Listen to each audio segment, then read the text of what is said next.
শুভেচ্ছা বন্ধুরা। দিল্লিতে শেখ হাসিনার দ্বিতীয় বৈঠকে কারা উপস্থিত ছিলেন, কী সিদ্ধান্ত হলো?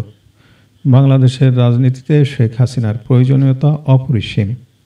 নির্বাসিত জীবনে পৃথিবীর কোনো ক্ষমতাচ্যুত শাসক যা করেন না বা করেননি কখনো, শেখ হাসিনা সেটাই করছেন। শেখ হাসিনা তার কামব্যাকের লড়াই শুরু করে দিয়েছেন পুরো মাত্রায়। ভারত সরকার তার নিরাপদ অবস্থানের ব্যবস্থাই শুধু করেননি, একটা পুরো অফিস তৈরি করে দিয়েছেন তার জন্য। তার কাজকর্ম সব যাতে ঠিকঠাক হয় সেজন্য গোয়েন্দা বিভাগের অফিসাররা নেত্রী সব অফিসিয়াল কাজকর্ম করছেন তার নির্দেশ মতো। শুধু যে বিশ্বের বিভিন্ন প্রান্তে অডিও ভিডিও রেকর্ড করে তিনি তার বার্তা পাঠাচ্ছেন কর্মীদের কাছে তা নয়, জাতিসংঘ সহ বিশ্বের বিভিন্ন দেশের সরকারের কাছে ইউনূস সরকারের জনবিরোধী মানবতাবিরোধী তথ্যগুলো সর্বত্র তুলে ধরছেন। কিছুদিন আগে বাংলাদেশের প্রধান উপদেষ্টা মোহাম্মদ ইউনূস যখন যুক্তরাজ্য সফর করছিলেন ও লন্ডনে ছিলেন, তখন তার সাথে দেখা করেননি ব্রিটিশ প্রধানমন্ত্রী।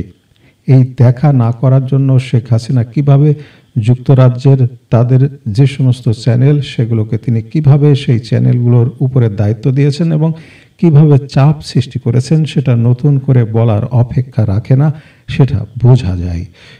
তো সেই সঙ্গে তিনি দেশের ভেতরে আওয়ামী লীগের সাংগঠনিক কাজও চালিয়ে যাচ্ছেন।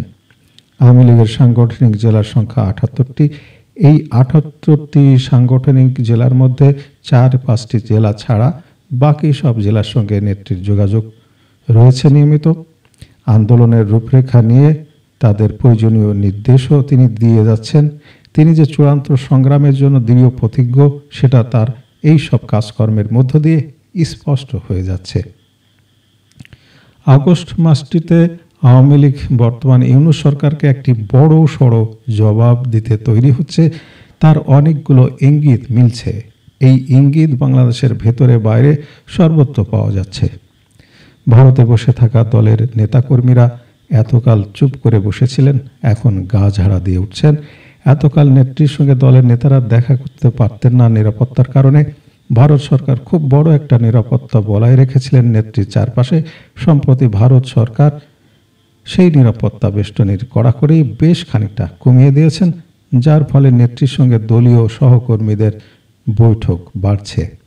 ৩১শে জুলাই সকাল ১১টায় নেত্রীর সঙ্গে বৈঠকে বসলেন কিছু নেতা। কারা হাজির ছিলেন এই বৈঠকে? প্রায় ঘণ্টা খানিকের বৈঠকে উপস্থিত ছিলেন মোফাজ্জল হোসেন চৌধুরী মায়া, বীর বিক্রম ও জাহাঙ্গীর কবির নানক। এরা দুজন আওয়ামী লীগের প্রেসিডিয়াম সদস্য। আ.খ.ম. মোজাম্মেল হোসেন, তিনি আওয়ামী লীগের মুক্তিযুদ্ধ বিষয়ক মন্ত্রী ছিলেন এবং সেই সঙ্গে গাজীপুর জেলা আওয়ামী লীগের সভাপতি ছিলেন। আ.ফ.ম.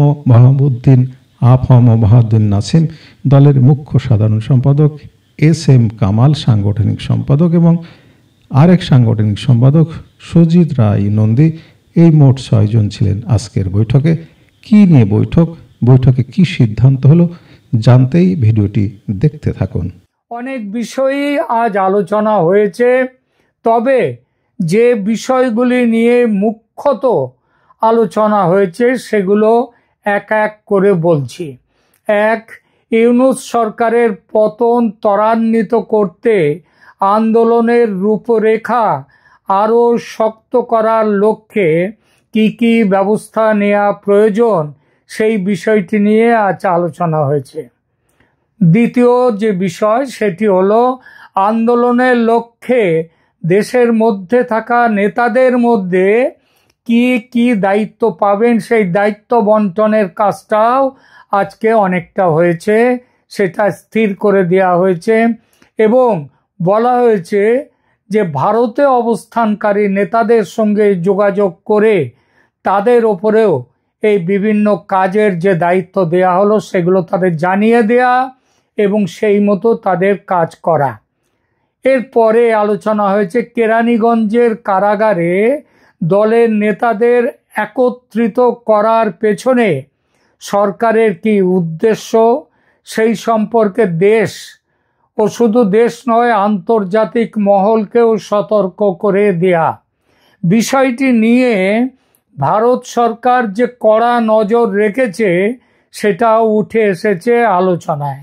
যদি কোনো হত্যাকাণ্ড এই নেতাদের করা হয়, তাহলে যে ভারত সরকার যেখানে গোপালগঞ্জের ব্যাপার নিয়ে এত কড়া প্রতিক্রিয়া দিয়েছে, এবারে সেই প্রতিক্রিয়া যদি এরকম কোনো ঘটনা ঘটে যে আওয়ামী লীগের নেতাদের জীবনহানির কোনো সম্ভাবনা কিংবা জীবনহানি ঘটে যায়, তাহলে কিন্তু ভারত সরকার কি ব্যবস্থা নেবে আজকের বৈঠকে সেই বিষয়েও সবাইকে জানিয়ে দেওয়া হয়েছে।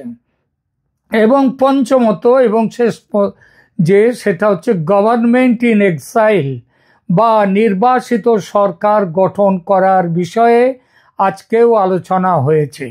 তবে চূড়ান্ত সিদ্ধান্ত হয়নি এখনো, বিষয়টিকে আপাতত ঝুলিয়ে রাখা হয়েছে, কারণ শেখ হাসিনা এখনো মনে করছেন আন্তর্জাতিক চাপের কাছে নতি স্বীকার করে মোহাম্মদ ইউনূস বাধ্য হবেন পদত্যাগে, এবং তিনি পদত্যাগ